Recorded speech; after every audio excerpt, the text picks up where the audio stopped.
Hello everyone. ਅੱਜ ਅਸੀਂ discuss ਕਰਾਂਗੇ ਯੂਨਿਟ ਨੰਬਰ 1 ਇਲੈਕਟ੍ਰੋਸਟੈਟਿਕ ਦਾ ਇੱਕ topic continuous charge distribution. Continuous charge distribution ਕੀ ਹੈ? A system of closely spaced electric charge forms a continuous charge distribution. For example ਅਸੀਂ ਕੋਈ ਵੀ ਲੈ ਲੈਂਦੇ ਹਾਂ बॉडी सिस्टम ले ਲੈਂਦੇ ਹਾਂ। उस सिस्टम ਦੇ ਵਿੱਚ ਮੰਨ ਲਓ ਅਸੀਂ ਕੀ ਪ੍ਰੋਵਾਈਡ ਕਰ ਦਿੱਤਾ ਚਾਰਜ, ਬਹੁਤ ਸਾਰਾ ਚਾਰਜ ਪ੍ਰੋਵਾਈਡ ਕੀਤਾ ਹੈ ਔਰ ਉਹ ਸਾਰਾ ਚਾਰਜ ਇੱਕ ਦੂਸਰੇ ਨਾਲ ਕੀ ਹੈ ਕਲੋਜ਼ਲੀ ਪੈਕਡ ਹੈ ਤੇ ਉਹ ਸਾਨੂੰ ਕਿਸ ਤਰ੍ਹਾਂ ਦਾ ਦਿਖਾਈ ਦੇਗਾ? ਕੰਟੀਨਿਊਸ ਦਿਖਾਈ ਦੇਗਾ। तो that is known as a continuous charge distribution. As we know कि चार्ज दा नेचर किस तरह का होंदा है? Discrete nature. Discrete in the sense Q is equal to n into E, where n is what? This is the integral multiple of charge.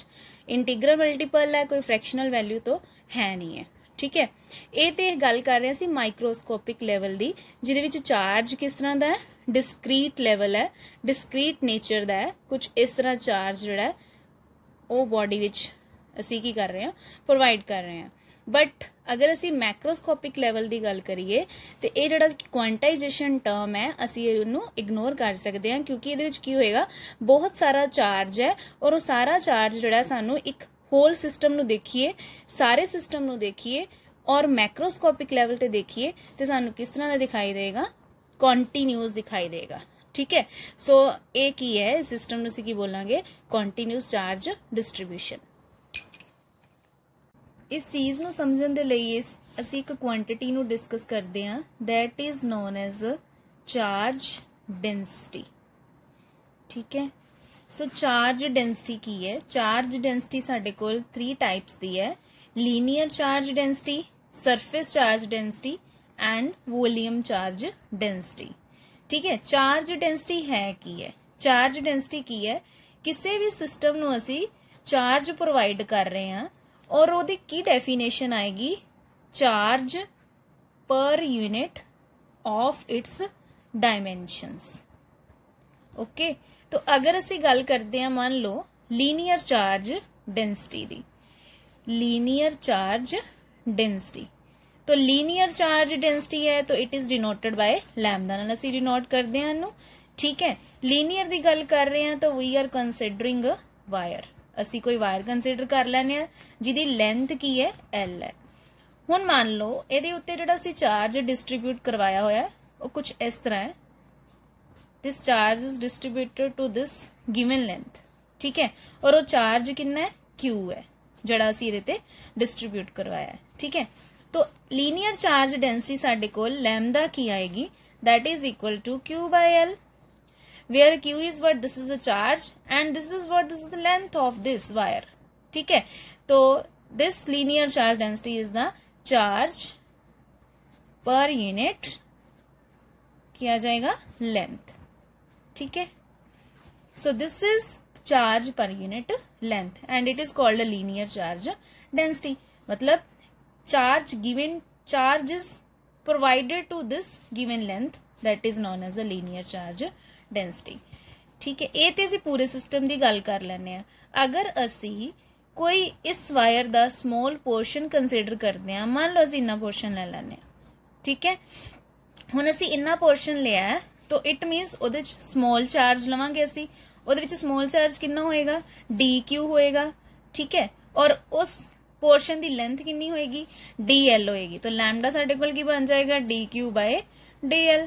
So this implies DQ is equal to lambda into DL। ठीक है, तो ये तो गल कर लिया small portion की, मतलब पूरे पोर्शन की गल करांगे तो then we can take it as integration लैके असी टोटल जिहड़ा सिस्टम दा कैलकुलेट कर लवांगे। ठीक है, हुण इहदे यूनिट्स की होणगे? Units as we know charge दे यूनिट की हुंदे हैं? कूलम। ठीक है, डिवाइडेड बाय लेंथ, लेंथ दे यूनिट की हुंदे ने? मीटर। सो यूनिट्स की बन जाएंगे लीनियर चार्ज डेंसिटी दे कूलम पर मीटर। ठीक है, so there is a second surface charge density. Second is surface charge density. So surface charge density is denoted by sigma. ठीक है, सरफेस की गल कर रहे हैं, हुण असी कोई सरफेस की गल करांगे तो it means we can take it as any square, rectangle, ठीक है।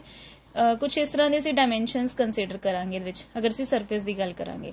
ਤਾਂ ਮੰਨ ਲਓ ਹੁਣ ਇਸ ਸਰਫੇਸ ਨੂੰ ਅਸੀਂ ਚਾਰਜ ਜਿਹੜਾ ਉਹ ਦੇ ਦਿੱਤਾ ਹੈ, ਪ੍ਰੋਵਾਈਡ ਕਰ ਦਿੱਤਾ ਹੈ, ਇਲੈਕਟ੍ਰਿਕ ਚਾਰਜ ਹੈ, ਤਾਂ ਇਹਦੇ ਵਿੱਚ ਕੀ ਆਣਗੇ, ਇਲੈਕਟ੍ਰੋਨਸ ਆਣਗੇ, ਠੀਕ ਹੈ। ਹੁਣ ਮੰਨ ਲਓ ਇਸ ਸਰਫੇਸ ਦਾ ਚਾਰਜ ਜਿਹੜਾ ਅਸੀਂ ਇਹਨੂੰ ਪ੍ਰੋਵਾਈਡ ਕਰ ਰਹੇ ਹਾਂ ਉਹ Q ਹੈ। ਹੁਣ ਇਸ ਸਰਫੇਸ ਦੇ ਵਿੱਚ ਲੈਂਥ ਦੇ ਅਸੀਂ ਲਵਾਂਗੇ ਨਹੀਂ, ਇਸ ਸਰਫੇਸ ਦਾ ਕੀ ਹੋਏਗਾ, ਏਰੀਆ ਹੋਏਗਾ, ठीक है। तो सरफेस चार्ज डेंसिटी की साडे कोल बन जाएगी, that is equal to charge per unit area, ठीक है। मतलब charge provided to this particular area, that is known as the surface charge density. So what is the definition of this, this is the charge per unit area, done, ठीक है।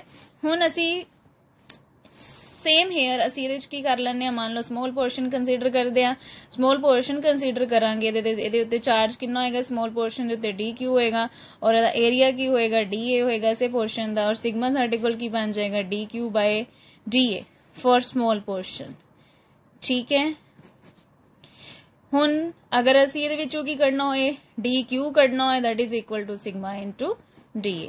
ਇਹ ਅਸੀਂ quantities ਨੂੰ use ਕਰਾਂਗੇ ਅਗਲੇ next concept ਦੇ ਵਿੱਚ, ठीक है।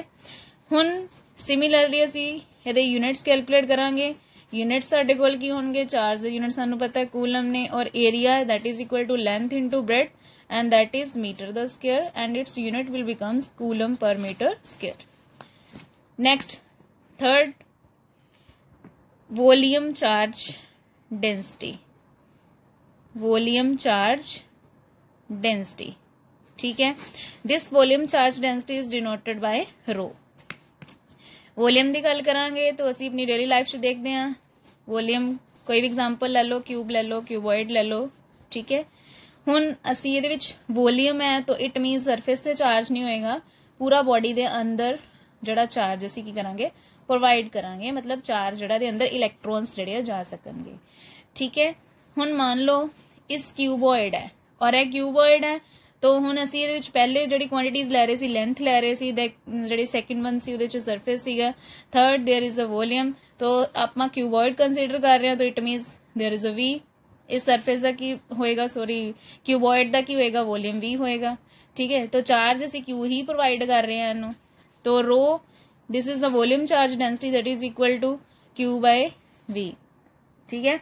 सानू पता है कि charge per unit dimensions is known as the charge density. So dimensions change होंदे गए ने, पहले लीनियर ले लिया, फिर सरफेस ले लिया, देन थर्ड वन विच असी की ले लिया, वॉल्यूम ले लिया, ठीक है। तो इहदे विच भी same as it is small portion consider करांगे, rho is equal to DQ by DV and DQ is equal to rho DV, ठीक है। ਇਹ ਕੁਆਂਟੀਟੀਜ਼ ਨੂੰ ਆਪਾਂ ਯੂਜ਼ ਕਰਨਾ ਹੈ ਨੈਕਸਟ ਕਨਸੈਪਟ ਵਿੱਚ। ਦੇ ਕਨਸੈਪਟ ਕੀ ਹੈ ਤੁਹਾਡੇ ਕੋਲ, force due to continuous charge distribution, ਠੀਕ ਹੈ। ਹੁਣ ਅਸੀਂ ਇਹਦੇ ਯੂਨਿਟਸ ਦੇਖ ਲਵਾਂਗੇ, ਯੂਨਿਟਸ ਸੇਮ वही आ जाएंगे ਤੁਹਾਡੇ ਕੋਲ। चार्ज के यूनिट की होंगे कूलम, वॉल्यूम है तो length into breadth into height that is equal to metre the cube and ਤੁਹਾਡੇ ਕੋਲ यूनिट्स की आ जाएंगे कूलम पर मीटर क्यूब। और डेफिनेशन ਤੁਹਾਨੂੰ पता ही है, फिर वही बन जानी है same, charge per unit dimensions है, तो ए की बन गई है चार्ज पर यूनिट वॉल्यूम, ठीक है। सो अज असी जो डिस्कस किया सारा that is continuous charge distribution. वो की है, कोई भी सिस्टम है और चार्ज जो क्लोजली पैक्ड है और वो सानू किस तरह का दिख रहा है, मैक्रोस्कोपिक लेवल के उत्ते कंटीन्यूअस है। माइक्रोस्कोपिक लेवल की गल करिए तो there is a quantization of charge, ठीक है। मैक्रोस्कोपिक विच बहुत सारा चार्ज है, number of charge is very large, so quantization जो टर्म नूं असीं इग्नोर कर सकते हैं। तो अगे असीं इस चीज नूं डिस्कस करन दे लई चार्ज डेंसिटी लैने, और चार्ज डेंसिटी साडे कोल 3 टाइप दी है, लीनियर, सरफेस एंड वॉल्यूम। और असीं इन्हां दी क्वांटिटीज नूं डिस्कस किया। Linear it is denoted by lambda, surface is sigma and volume is rho, and सब दी जो डेफिनेशन है that is the charge per unit its dimensions, ठीक है। So that is all about the continuous charge.